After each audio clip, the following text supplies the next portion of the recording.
Good afternoon বন্ধুরা, তোমরা সবাই কেমন আছো? আশা করি তোমরা সবাই ভালো আছো। তো আজ তোমাদের সঙ্গে রেসিপি নিয়ে শেয়ার করতে চলে এলাম।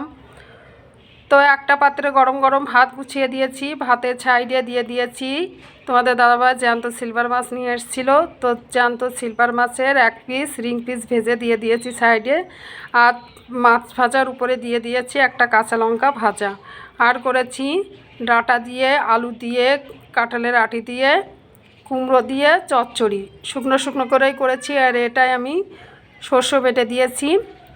আর করেছি জ্যান্ত সিলভার মাছের ঝাল, একটু ঝাল ঝাল করেই করেছি। এটাই কাঁচা লঙ্কা দিয়েছি বন্ধুরা। তো মনে হচ্ছে শুকনো লঙ্কাই আমি শুকনো লঙ্কা বেটে দিয়েছি এমনই মনে হচ্ছে, কিংবা রেড চিলি পাউডার তাই দিয়েছি। তো শুধু কালারটা দেখো কত সুন্দর কালার এসছে বন্ধুরা। তো আজ দুপুরে লাঞ্চের মেনুটা কেমন হয়েছে অবশ্যই কমেন্টে জানিও বন্ধুরা। আর ভিডিওটি ভালো লাগলে লাইক কমেন্ট শেয়ার করে দিও, সবাইকে দেখার সুযোগ করে দিও, ফলো করে পাশে থেকো, ইউটিউব চ্যানেলটা সাবস্ক্রাইব করে দেবে। আবার নতুন নতুন কোনো ভিডিও নিয়ে তোমাদের সাথে শেয়ার করব। তোমরা ভালো থেকো, সুস্থ থেকো। টাটা বন্ধুরা।